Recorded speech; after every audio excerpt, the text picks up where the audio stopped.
Okay, I think we're live. Okay. Hi, everybody. It's Bob Weathers here with your Vitality Project on a Friday night with one of my favorite humans on the planet, Angela MacLeod. Hi, Angela. Hi, Hi. Bob. Good So to be with nice. you. Yeah, it's great to have you here.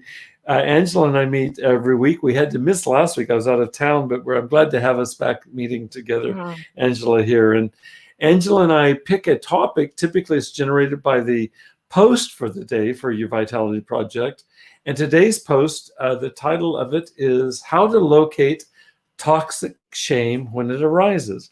We're introducing a series or a module right now that's looking at shame and its relevance to our misery on the one hand, and to the extent we can find skillful means to be liberated, it's really key to, among other things, our recovery from whatever addictive behaviors that we engage in. Shame is the most destructive emotion in terms of it's evoking stress hormones in our bodies. Medical science has validated that, and I can certainly validate it personally. It feels awful to be trapped in a shame spiral. And so I wanted to talk, and I'm talking with somebody who really values being embodied. I want to talk with you just about how is it that we can locate shame, and we can look at it bodily and emotionally, and even if possible, to talk about it in terms of how it can connect in our experience to cravings and addictive behaviors. So just kind of sketching it out. This is very much of an introduction, and we'll be following this in deeper dives into practical applications. But this is fresh out of the starting gate, and I'm really glad to share it with you because you and I both have shared innumerable conversations about this topic. So I'd love to invite your any reflections you have, Angela, and see where we go. Okay. Okay. Yeah, thank you. Yeah. Well, for me, just the idea, the understanding of what shame is, has taken me quite a while to really comprehend. Probably like most people, everybody has feelings at times of embarrassment, or in a situation where you do something and it's inappropriate, or you have that cringing feeling of embarrassment, which is, in my mind, it is shame. It's part of shame experience.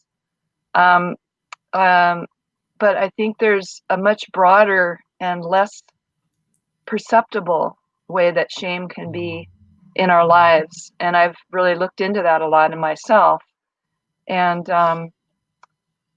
for me, the basic sense of it is this sort of cringing feeling of wanting to hide. Like there's something about me, either something I did, or even more so, who I am, that is like unworthy, disgusting, bad. There's different words that come up, and it's very excruciating. And so, in a nutshell, that so ties in with addiction for me, because when I'm in that mode, more than just a moment, and it can be something that can be pervasive and kind of ongoing. It's extremely painful. And if I can't find a way out of that, then that's when addiction or using something to calm that pain down is so, obviously, what a lot of us do. So as I got a little bit of an understanding of how deeply shame has been in my life, all my life, I became more interested in healing shame.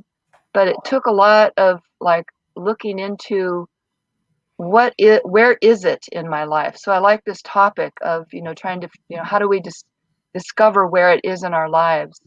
And so we can look at it on the body level. I know for myself, there's a feeling of shutting down, of wanting to hide, of nauseousness in my stomach. These are more acute, more obvious sensations in my body when there's just this really strong shame attack. And in terms of nervous system, there's actually this whole underpinning aspect of how our nervous system will shift from being in this calm, present, engaged with life mode. When the shame can hit, we can go into this real shutdown mode, a collapse mode, and literally in our nervous system.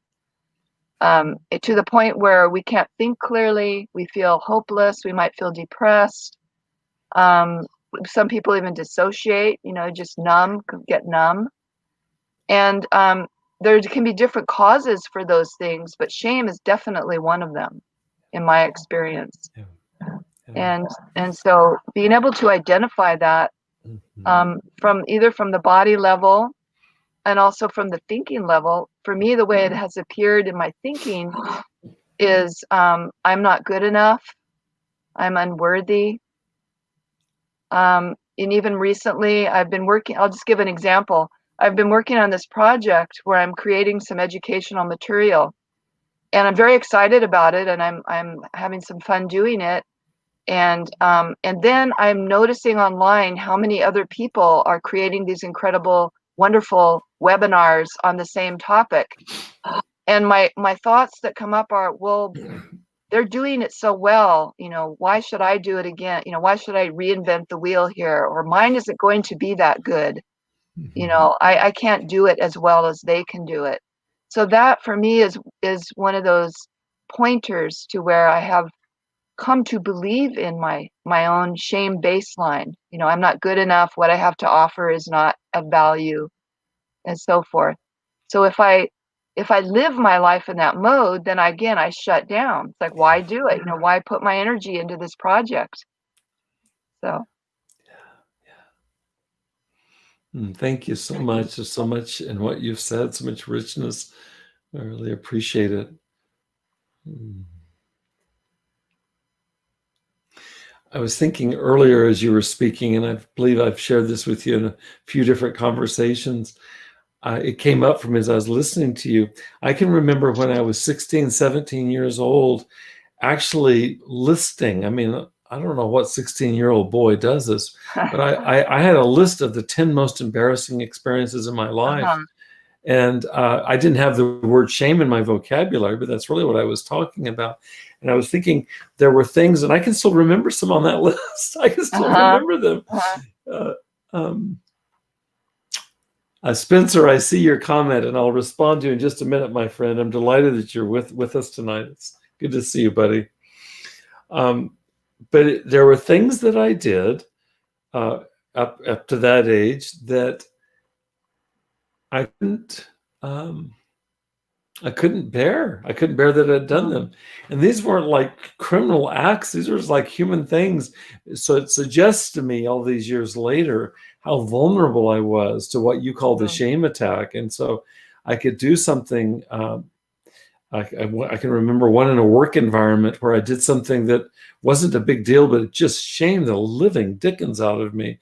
And the only reason that could have happened is that there was a toehold for that in my psyche. And I really think I walked around. I liked how you talked a minute ago, Angela, about kind of a baseline. I think I had a shame baseline that was just there all the time. And so it's just kind of a strange attractor for, you know, in what I called embarrassment moments, but shaming experiences for sure. And it's been a lifetime of living in that. And with you, I really join you, and I so appreciate you bringing it right down to this current experience. In fact, you and I talked earlier today. It's like working with it. I'm working with it, and I assume I'll work with it till I die. I just working with this, but I at least feel like I can identify it now, which is our topic today. And I've begun to find skillful means for moving through it, including talking with dear friends like you that don't shame me, that provide understanding. I was thinking as I was listening to your story, Angela, and certainly have my version of it.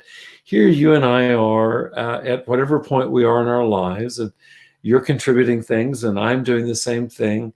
And I feel this so strongly about you, and I'm beginning to believe it about me, is that no one will do what you're doing, for example, around emotional regulation or Qigong.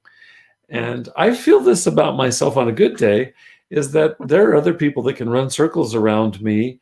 I've thought about this over the years as a drummer. I'm a good drummer, but there are lots and lots of good drummers, and there's lots and lots of drummers that are better than me. Plenty of those that even live locally. And so how I forgive myself, I allow myself, as I realize, but none of them they don't drum the way I drum. Sometimes the shorthand that I've shared with you, they don't drum with my passion. They may be technically better than I, but they don't drum with my particular signature. And I feel like the same thing about the Vitality Project. I love presenting this information. I present it as much from my heart as from my head. There are people that understand the biology of addiction way better than I. I have a nominal understanding of it, but it's the way that I embody it. Well, whatever I'm saying about me, I feel about you. Is that you bring your whole life experience, you bring your art, your sensitivity, your keen mind, curiosity. We just go down the list. You bring that, and that makes whatever you do with the initiatives that you're engaged in, and the same for me, it makes them unique. And God willing, there will be people that resonate with that, you know. I don't think there's any guarantee that people would resonate with what I do. I just hope they do, because I don't know what the hell else I'm going to do other than be myself. And I feel this really strongly about you. I really do believe in my heart of hearts that the universe will honor your efforts and my efforts, but I don't have a guarantee. But at least I can feel good about being the best me I can be, and you be the best Angela you can be. That feels like a contribution right there. I'd love to hear your thoughts, and I want you to know I'm going to take a moment to also to look at what Spencer has written here. And maybe you can reflect. I'll listen to you as I kind of read his. Is that okay with you? Or sure, totally fine. I want to. I want to. Yeah. Well, there's two other things. One of them is this is more recent, that I've come to really see how there's times when I'm in an interaction with somebody, and I feel anger or blaming energy toward them about something they're saying or doing. I'm sorry, I can't think of a specific fleshed out example, but can I interrupt you for just a second? I'm sorry to interrupt you. It occurs to me that and let's see if this works. It occurs to me that what Spencer's asking might be the example that we could use. Because he's opened himself up, and I wonder if I can just roll it back a few sentences and use this as an example. We have just a few minutes, and if it's possible, here I'll just read it for anybody that hasn't seen this. He says, "I've been plagued with shame for years. Crap hit the fan finally with my alcoholism and depression about 18 months ago." He asks, "How can I move forward with dealing with shame and the shame I feel and not feel numb?" He's responding to what you said earlier about numbness or dissociation. In fact, he goes on to say, "I'm emotionally unavailable right now." And so he's acknowledging that he's going down that path you named, Angela, how it can go into numbness. And I wonder, would you be willing to and we'll do this together. Just let's see how we can respond right now to Spencer's dilemma, which would be what you and I have lived as well. Is that okay? Sure. Yeah. So he's saying, well, how can I move forward with dealing with my shame, the shame that I feel, and not feel numb? Any suggestions that you have, and I'll think about them and I'll join you in this. I don't mean to put you on the spot, Angela, at all. It's just like, I thought this gives us an in vivo exercise to apply what we're talking about. Yeah. Well, that's a really good question. And just the awareness that you have, I think, is really the first step. An awareness that you've been plagued by shame and that it's been part of your experience. And really the numbness may be, part of the shame. That in a sense, I think personally, when I'm going numb, that's protection. There's a protective mechanism there. And so my first feeling is just to have compassion for where you're at, if possible, or just to understand that, this is a big thing. It's very deep work. And just starting with the place of self-compassion, or finding somebody who you can talk to about it without really expecting big results right at the beginning, but that just to sort of honor the numbness as a somewhat of a self-protection. And then just being willing to take tiny steps in a direction of feeling a little bit more. So that may be setting up a situation with a therapist or a friend, somebody that you trust and feel comfortable with, or just by yourself if that's more comfortable for you. And just begin to go, for me, the idea is, how can I gently go toward the numbness or the shame feelings or whatever it is that you're aware of, and just be with that and be in my body with that for a little while. and then let myself move away from it in a healthy way.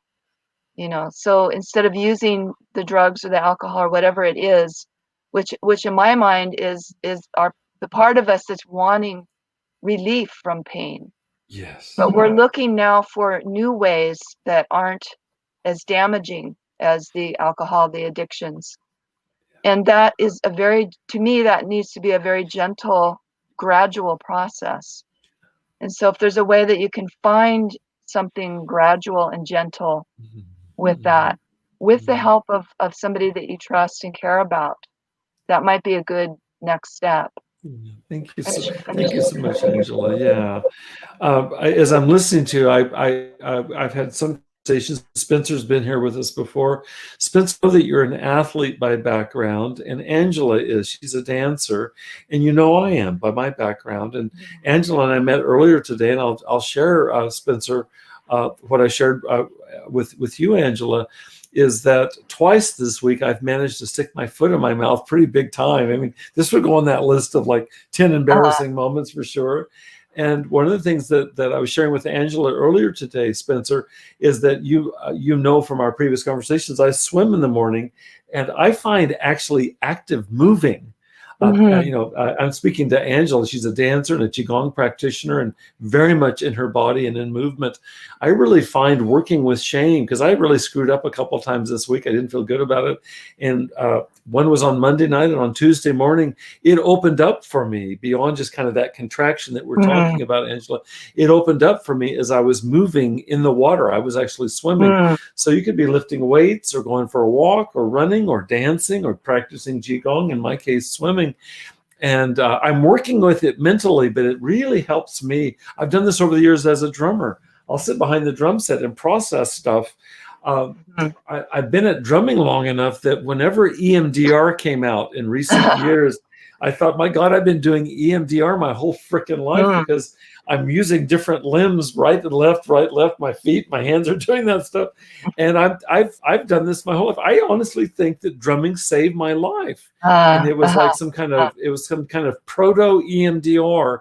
Growing up in a traumatizing background as I drummed, and I would think stuff just like when I swim. And so can I suggest that as well? And maybe you can elaborate on that as some, Angela, is just the value of moving as you work this stuff, because you're talking about freezing up or numbing out or whatever like that. I do the same thing, Spencer. And if I can move, it helps me not to go quite so radically into that kind of stuck place that the freeze response leads me to. Angela, do you have further thoughts about that? That's perfect. That's perfect, because one of the things on a physiological level, nervous system level, about coming out of a freeze mode, numbing mode, is to address that on a physiological level.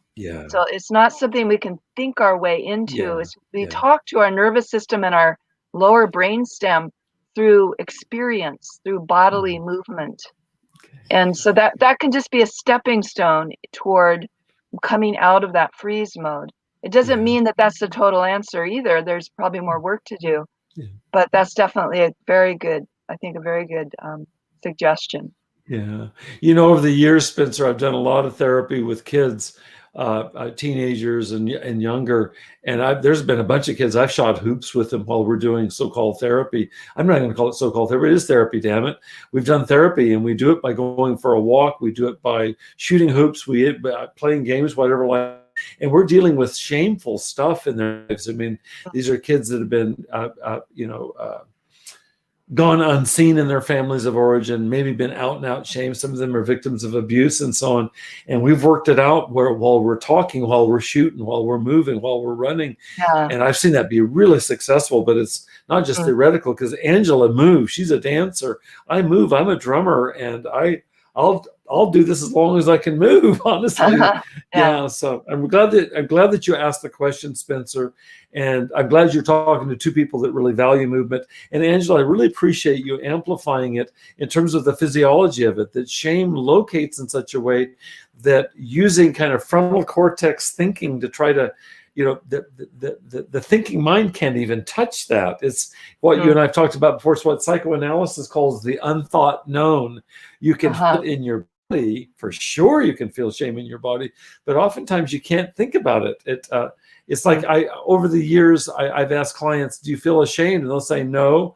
I'm not even sure that we're aware of it oftentimes. To ask somebody to talk about shame, well, if I could talk about it, I could put it out really easily, thank you very much, but it's much more located, like you're saying, in the lower parts of the brain, and it needs to be expressed. And there is a time and a place for expressing it, putting into words. I did today with you, Angela. It's after having done a week's worth of work of moving with it and kind of jarring it loose so that we could talk about it. Then it really helps to bring it to somebody who's an empathic other like you. And then as I shared with Angela before we started today, I've continued to carry a tone in my body, Spencer, of non-shame, of the reverse of that, of self-compassion. I've carried it since I met for a lengthy conversation with Angela this morning. It never left me. It has stayed with me all day. I'm so grateful for that. So I'd want that for you too, my friend Spencer. Yeah. We need to wind down in just a minute, Angela, and I'd like to give you the last words if you have any thoughts that bubble up for you. And we'll be coming back to this for sure, but I'd love to just allow any last thoughts that you might have. Yeah, it is such a big, deep topic. And I think just that understanding, I guess the note I would go out on is that there's a way that shame is hidden. And that's been really interesting to me and really challenging. And so I would just, maybe suggest that people take more time with this topic. And I know you probably will in the coming weeks, because I feel like it's so valuable to see how it is in those hidden realms, because it very much affects so much of my life and so much of people's lives. And so it's bringing light to that I think is the first start in, a healing shame, healing the effects of it. Thank you, Angela. I'm grateful for this foundational conversation today, and I can assure you in these next days, sir, and anybody else who's watching or listening, please visit our daily posts here, because I'm really working this material right now, and I'm working it in new ways. It's based on newer research that's come out. We're using new languaging for this. And my aspiration, Angela, is just what you said right now. I really want to open this in a way that is useful, that is practical, and that people can practice this on their own and really gain increasing freedom from the stranglehold of shame. So please do come back to these posts. Angela and I'll be back next week. We'll be discussing it here. Anybody who's watching, we have groups that meet twice a week that we talk about these topics in our groups here.